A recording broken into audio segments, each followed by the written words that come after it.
रियासी आतंकी हमले में शहीद हुए तीर्थ यात्रियों को सरकार की तरफ से जो तीर्थ यात्री शहीद हुए हैं उन्हें 10-10 लाख रुपए दिए गए हैं उनके परिवार को। और जो लोग इंजर्ड हुए हैं उनको 50-50 हजार रुपए दिए गए हैं।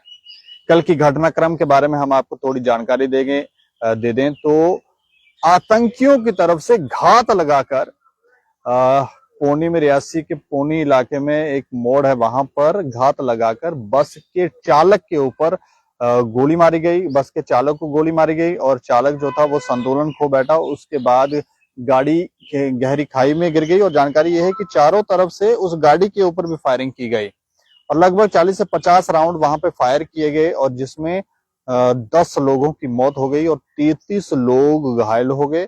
घायलों के उपचार अभी गवर्नमेंट मेडिकल कॉलेज में चल रहा है और वहां पर सभी हॉस्पिटल अथॉरिटी हो या बाकी लोग जो हैं वो भी वहां पर जा रहे हैं, देख रहे हैं किस तरह का उपचार चल रहा है। एलजी मनोज सिन्हा जो थे वो भी स्वयं वहां पर पहुंचे थे और उन्होंने उसके बाद मीडिया को संबोधित करते हुए ये कहा था कि जिन लोगों ने ये कायराना हरकत की है उनको बख्शा नहीं जाएगा। लेकिन इस पर युवा नेता है हमारे सतवीर सिंह, इनकी क्या प्रतिक्रिया है वो जान लेते हैं। अच्छा सतवीर जी, मैं जानना चाह रहा हूँ कि ये जो इंसिडेंट हुआ है इसके ऊपर आपकी क्या प्रतिक्रिया है? देखिए, प्रतिक्रिया इस पे इतना दर्दनाक हादसा हुआ है, प्रतिक्रिया तो सभी ने, मेरे ख्याल आपने सुबह से चल रहा है, लोग अपनी अपनी प्रतिक्रिया दे रहे हैं। मैं बस इतना ही कहना चाहता हूँ कि देखिए, इस पे राजनीति की बात बिल्कुल नहीं है। कल मोदी साहब शपथ ले रहे थे और उस दौरान यहाँ पे इतना बड़ा हादसा हुआ है, कितने लोगों की जान चली गई। सभी शिवखोड़ी आए थे और वापसी के लिए जा रहे थे और आतंकवादियों ने घात लगाकर उनपे हमला किया और उन्होंने सीधा पहले ड्राइवर को टारगेट किया, गाड़ी खाई में गिर गई और ना जाने कितने लोगों की जान गई। और सबसे बड़ी बात, जो मासूम बच्चे थे उनका क्या कसूर था? मासूम बच्चों की भी तस्वीरें आई हैं, तस्वीरें आपने देखी होंगी, मतलब उनका क्या कसूर है? मैं ये पूछना चाहता हूँ। देखिए, सवाल तो अब सरकार से ही होगा ना, जो सरकार में होगा उससे ही सवाल होगा। अब सरकार ये कहेंगे कि नहीं, हमारे से सवाल क्यों पूछा जा रहा है? सवाल आपसे ही पूछा जाएगा क्योंकि सरकार आपके अंडर है, आपके रूल में है। तो ये क्या हो रहा है? आप बड़ी बड़ी बातें करते हो। क्या क्या यहाँ पर ये लूप होल है कि अमरनाथ यात्रा होती है उसको प्रोटेक्शन दी जाती है, बाकी यात्राओं पर उतना ध्यान नहीं दिया जाता? या इससे पहले आतंकियों की तरफ से उस तरफ ध्यान नहीं दिया गया था, इस बार आतंकियों की तरफ से कोई माहौल खराब करने के लिए उस तरफ ध्यान दिया गया है कि हाँ अगर हम यहाँ नहीं डैमेज कर पा रहे हैं तो यहाँ डैमेज करते हैं जिससे माहौल खराब होगा? नहीं, बिल्कुल आपने सही बात कही। अमरनाथ यात्रा भी आने वाली है, वहां पे आप देखिए सिक्योरिटी कितनी टाइट होती है। लेकिन मेरी बात सुनिए ना, अमरनाथ यात्रा तो होगी, वहां पे भी टूरिस्ट ही आएगा। पिलिग्रिम्स वहां पे आते हैं, दर्शन करने के लिए आते हैं। और आपको पता है जम्मू कश्मीर यहाँ पे मैक्सिमम चलती है, हमारी जो भी इकोनॉमी है सारी टूरिज्म पे है, पिलिग्रिम्स पे है। और खासतौर जम्मू की अगर देखें तो जम्मू में मैक्सिमम माता वैष्णो देवी, उसके साथ शिवखोड़ी, जो माता वैष्णो देवी आएगा वो शिवखोड़ी जाएगा। और शिवखोड़ी में आप देखिए ये जो दर्दनाक हादसा हुआ है, इसके बाद क्या होगा? जो बाहर पूरे भारत में एक मैसेज आएगा। वहां पे तो आपको पता है ना, कोलैप्स हो गया, सिक्योरिटी सिस्टम ही पूरा कोलैप्स हो गया है। तो लोग यहाँ पे आएंगे, लोगों के बीच में डर पैदा होगा। वहां पर कुछ लोग ये कह रहे थे कि जंगलों में भी आग लगी हुई है, उस आग उस धुएं का फायदा शायद आतंकवादियों ने उठाया है। देखिए, जंगलों में तो आग लगी है लेकिन रास्तों पे आग तो ना लगी है। रास्तों पे तो बार बार गश्त दी जा सकती है ना, जब आपको पता है किसी टाइम पे ऐसी मिलिटेंसी वहां पे होती थी। लेकिन अब कई साल हो गए हैं, जम्मू में तो ऐसा कुछ था नहीं। लेकिन अब देखिए, इनकी सरकार है 370 तोड़ के कश्मीर को शांत करने की बात करते हैं। लेकिन कश्मीर को शांत करते करते, कश्मीर को पूरी दुनिया में दिखाते, देश में दिखाते दिखाते जम्मू को वो अशांत कर दिया है। उस पर कोई बात ही नहीं करता, उस पर क्यों नहीं चर्चा? अशांत हो गया तो अशांति हुआ है, जम्मू में अटैक हुआ है। रियासी कोई जम्मू से बाहर थोड़ा है। ये माता वैष्णो देवी है, कल को यहाँ पे हुआ है, आने वाले दिनों में ये क्या करेंगे? इनको अपना सिक्योरिटी सिस्टम इतना टाइट करना चाहिए। देशभक्त लोग हैं उन्हें धीरे धीरे टारगेट किया जा रहा है। पहले देशभक्तों को ही टारगेट किया जाता है हमेशा। जो देशद्रोही होते हैं उनको कोई टारगेट नहीं करता, जो देश के खिलाफ बोलते हैं उनको कोई टारगेट नहीं करता। हमेशा देशभक्तों को टारगेट किया जाता है। और जो देशद्रोही हैं वो तो अपने खुलेआम आते हैं और बयान देते हैं, चले जाते हैं।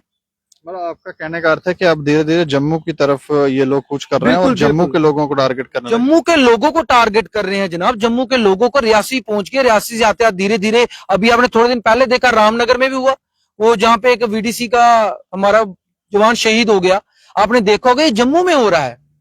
आहिस्ता आहिस्ता जम्मू अशांत हो रहा है। इस पे सरकार क्या करना चाहती है? सरकार को सिक्योरिटी इतनी टाइट करनी चाहिए। अब कश्मीर कश्मीर कश्मीर जम्मू का नाम नहीं लेते, जम्मू की बात करिए, जम्मू की सिक्योरिटी की बात करिए।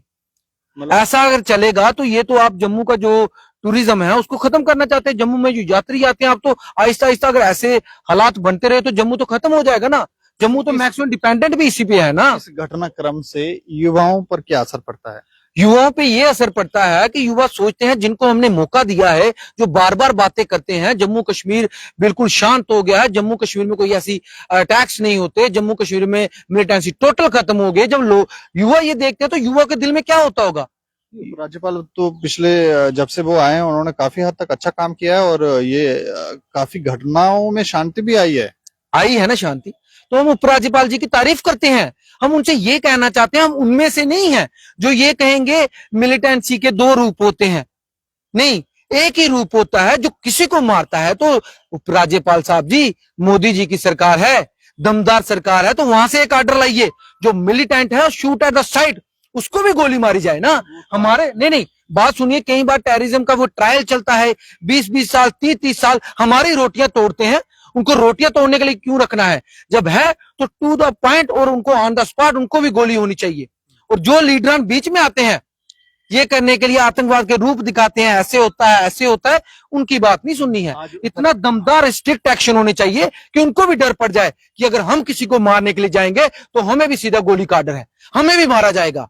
वो तो आतंकवादियों को वैसे तो जानकारी है ही कि उनको मार दिया जाएगा, लेकिन अब भी उपराज्यपाल मनोज सिन्हा जब गवर्नमेंट मेडिकल कॉलेज में आए थे तो उन्होंने साफ संदेश दिया कि उन लोगों को बख्शा नहीं जाएगा।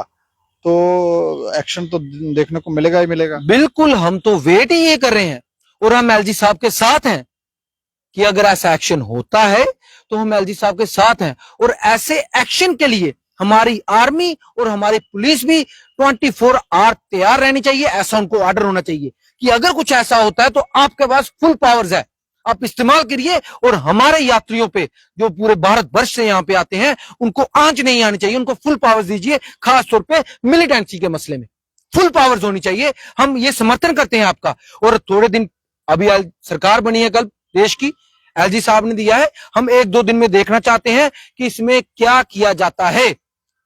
अगर तो आप वाकई में सख्त कदम उठाएंगे और उनका खात्मा करेंगे, हम आपके साथ हैं। और आगे भी ऐसा कोई मिलिटेंसी के लिए आप एक्शन लोगे, हम आपके साथ छाना बशाना खड़े हैं। इस मामले में कोई राजनीति नहीं।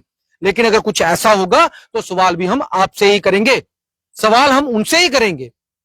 अगर वो अच्छा काम करेंगे, सख्त से सख्त एक्शन लेंगे तो हम उनका पूरा का पूरा समर्थन करेंगे, ये कहना चाहते हैं हम। चलिए, शुक्रिया हमसे बातचीत। थैंक यू, आपका भी बहुत बहुत शुक्रिया, थैंक यू। तो ये सतवीर सिंह थे जो युवा नेता है, जो हमसे बातचीत कर रहे थे और कड़ी निंदा कर रहे हैं और कह रहे हैं हम एलजी साहब के बिल्कुल साथ हैं, वो सख्त एक्शन इसके ऊपर ले। इसके ऊपर आप भी अपनी राय रख सकते हैं और देखते हैं दैनिक सवेरा समाचार। मुझे और मेरे सहयोगी अरुण कुमार को दें इजाजत। नमस्कार।